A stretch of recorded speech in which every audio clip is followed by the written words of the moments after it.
안녕하세요. 최수일의 기고만장입니다. 오늘은 지난 시간 말틴 루터의 그리스도인의 자유에 대해서 함께 알아봤는데요. 오늘은 루터의 대교리문답 함께 살펴보도록 하겠습니다. 대교리문답을 쓰게 된 것은 1524년 6월 바이마르 영주 요한 프리드리히가 편지를 보낸 것이 계기가 되었습니다. 당시 교역자들의 아주 낮은 수준 때문에 일어나는 많은 문제 때문에 골치가 아팠던 영주가 루터에게 이렇게 문제가 많은 지역들을 좀 방문하면서 교역자들을 평가해서 부적격하다고 판단되는 사람은 쫓아내든지 해임시켜 달라고 요청한 것이죠. 편지를 받은 루터는 1524년 8월부터 시작해서 1525년과 1527년, 28년에 걸쳐서 집중적으로 교회를 방문했습니다. 시찰 결과는 참으로 참담했습니다. 종교개혁 이전에도 부패한 성직자들이 있었지만 종교개혁 사상의 잘못된 이해와 오용이 이런 성직자들에게 오히려 날개를 달아준 꼴이 되어 버렸던 것이죠.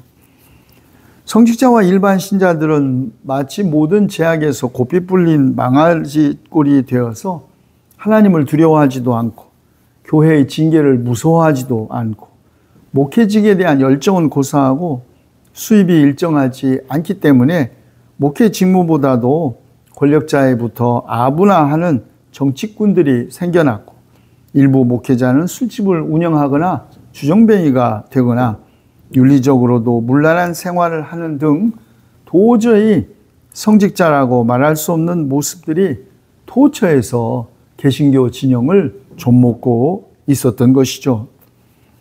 루터는 1528년까지 계속된 이런 시찰 결과를 토대로 작센 제후국의 목사들에게 주는 시찰자의 교육이라는 지침서를 작성하게 됩니다.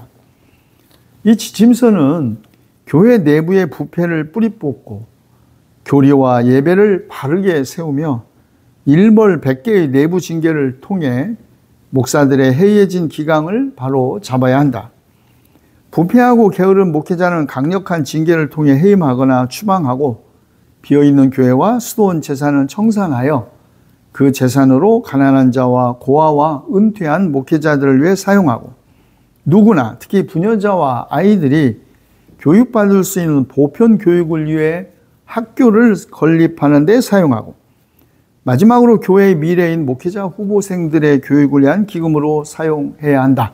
이렇게 강력하게 주장했습니다.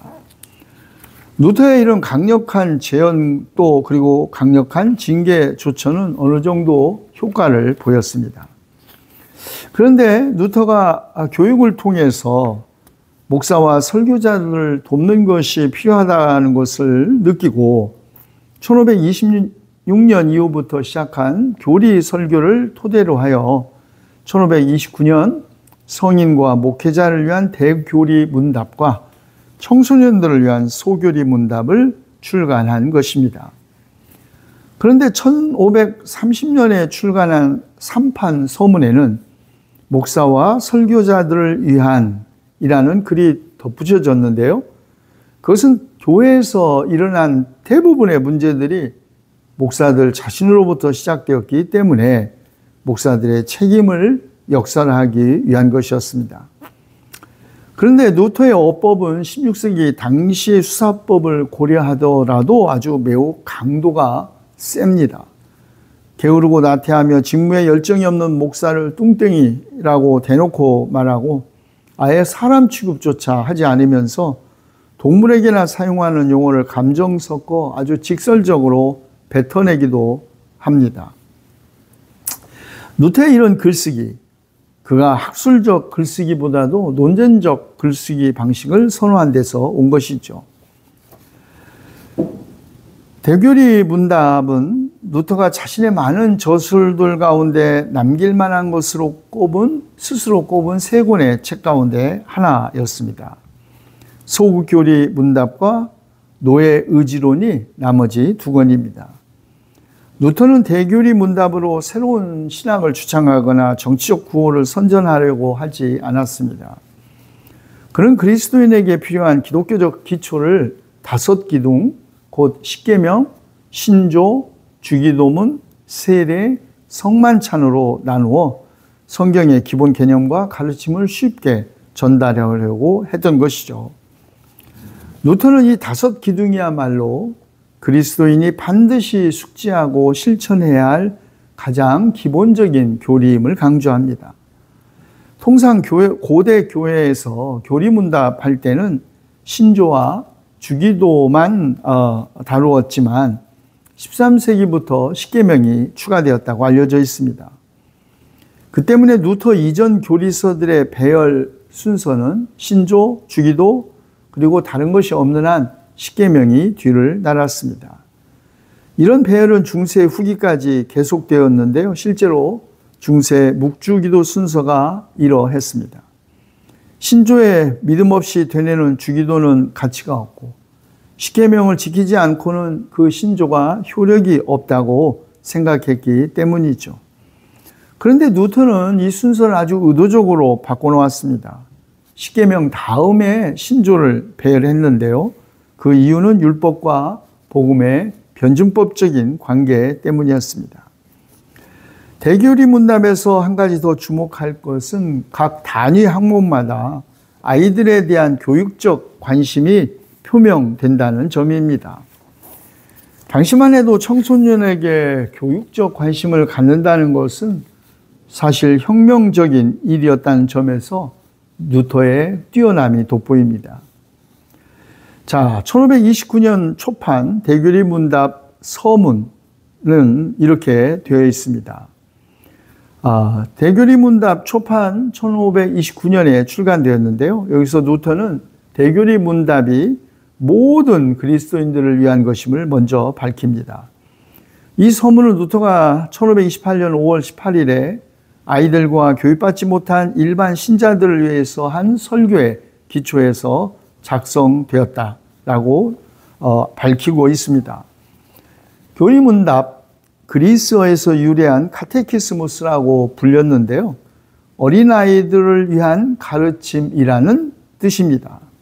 접두어 카타라는 말은 위에서 아래로, 엑사이는 소리를, 또 위에서 아래로 내려오는 소리를 뜻하는 단어로서 여기서는 백지 상태에 있는 사람에게 가르친다는 의미로 굳어졌습니다. 루터는 집안의 어른들에게 최소 일주일에 한 번은 아이들과 식솔들을 세워놓고 이것들을 잘 배우고 익혔는지 문답해 보라고 권고합니다. 그러나 어린이들만이 아니라 어른들도 누구나 다 그리스도인이라면 교리를 알아야 하고 그렇지 않으면 그리스도인이라고 할 수가 없고 또 그들에게는 어떤 성례전도 행해서는 안 된다고 합니다. 교리문답서의 3가지 필수 항목으로 루터는 십계명과 신조 그리고 주기도문을 듭니다. 루터는 어른들이 아이들에게 매일 아침 일어나서 식사 때 자리에 누울 때마다 암송하는 습관을 들일 수 있도록 해주라고 합니다. 만약에 암송하지 못하면 암송할 때까지 밥도 또 마실 것도 주지 말라고 권하죠. 집안의 모든 가장들은 자기 가족에게 하는 것과 마찬가지로 식솔들에게도 똑같이 하도록 권해집니다. 주인의 말을 따르지 않고 배우려고 하지 않는 종이라면 데리고 있을 이유가 없으니 내쫓으라고 권합니다.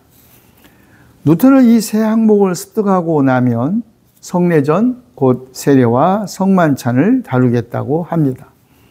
교리 가운데 이 5가지가 가장 중요한데 루터는 여기에 시편, 찬송, 교리 설교를 통해서 그 깊이를 더해야 한다고 강조합니다.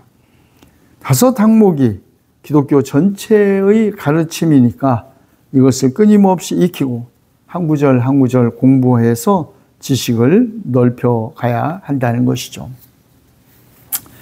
앞에서 말씀드렸듯이 1530년에 출간된 3판의 서문에서 루터는 대교리 문답 출판 이유를 태만한 목사와 설교자들 때문이라고 밝힙니다.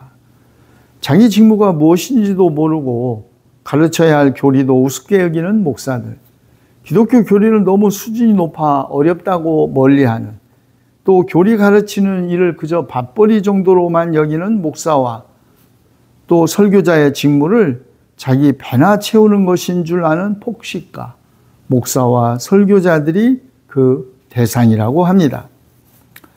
목사라면 복음으로 살아야 하는데 그렇지 않고 개나 돼지처럼 게으르고 더럽고 비굴하게 제 맘대로 육체의 소욕대로 살고 있다면 그런 목사는 수치스럽게 여겨야 한다면서 루터는 태만을 악독한 폐륜과 끔찍한 전염병으로 취급합니다. 루터는 독자들에게 교리를 배울 때는 어린아이처럼 배우라고 권고합니다. 나는 박사이자 설교자입니다. 배울 만큼 배웠고 산전수전 다 겪었습니다. 그러나 여전히 교리를 배울 때는 어린아이처럼 배웁니다. 매일 아침 그리고 시간 날 때마다 십계명, 신조, 주기도, 시편을 또박또박 입으로 소리내어 읽습니다. 그럼에도 불구하고 여전히 매일 조금씩 더 읽고 연구해야 할 필요를 느낍니다. 왜냐하면 저는 만족할 만큼 배우지도 못했거니와 또 그렇게 될 수도 없다는 것을 알기 때문입니다. 교리문답 앞에서 저는 여전히 어린아이이고 학생입니다. 그러나 저는 이런 제 모습을 기꺼이 즐거워합니다. 그런데 저 까다롭고 독특한 군상들을 보십시오. 한번 대충 훑어보고는 어떤 박사보다 더 잘난 박사인 줄 착각하고 있습니다. 모르는 것도 없고 못할 것도 없으니 더 배울 것도 없다고 말합니다. 이것이야말로 자기에게 맡겨진 직무와 사람들을 돌보는 사역을 우습게 여기고 위로부터 오는 하나님과 그분의 말씀을 경멸하고 있다는 확실한 증거입니다. 우리가 철학 박사를 흔히 PhD라고 합니다. 그런데 누군가 한번 농담으로 PhD는 Permanent Head in Disorder, 끊임없이 머리가 비정상적인 사람으로 해석한 것을 들었습니다. 박사라고 모든 많은 것을 널리 아는 것은 아닙니다. 마치 모든 것을 다 아는 것처럼 초신하고 다른 사람들은 다 가르침을 받아야 한다고 생각하는 것은 사실 잘못 배운 사람들의 직업병입니다. 루터는 게으른 목사들이 교리 문답서를 다 알고 있고 식은 죽 먹는 것처럼 쉽게 보지만 사실 평생을 배워도 그렇게 될 수 없고 매일 읽고 숙고하고 함께 말할 때마다 거기서 새롭게 배울 것과 열매들을 계속 발견하게 되는 것이 교리라고 합니다. 교리문답서는 모든 그리스도인, 특히 목사와 설교자들이 쉬지 않고 읽고 가르치고 끊임없이 고민해야 할 과제라는 것이죠. 교리문답서를 배우면 배울수록 그동안 자신이 얼마나 무지했는지, 그리고 배워야 할 것은 또 얼마나 많은지 고백하게 될 것이기 때문이죠. 다음 시간에는 우리 마틴 루터의 대교리 문답, 기독교의 5 기둥이라고 하는 그 첫 번째 기둥, 십계명에 대해서 함께 살펴보도록 하겠습니다. 경청해 주셔서 고맙습니다. 안녕히 계십시오.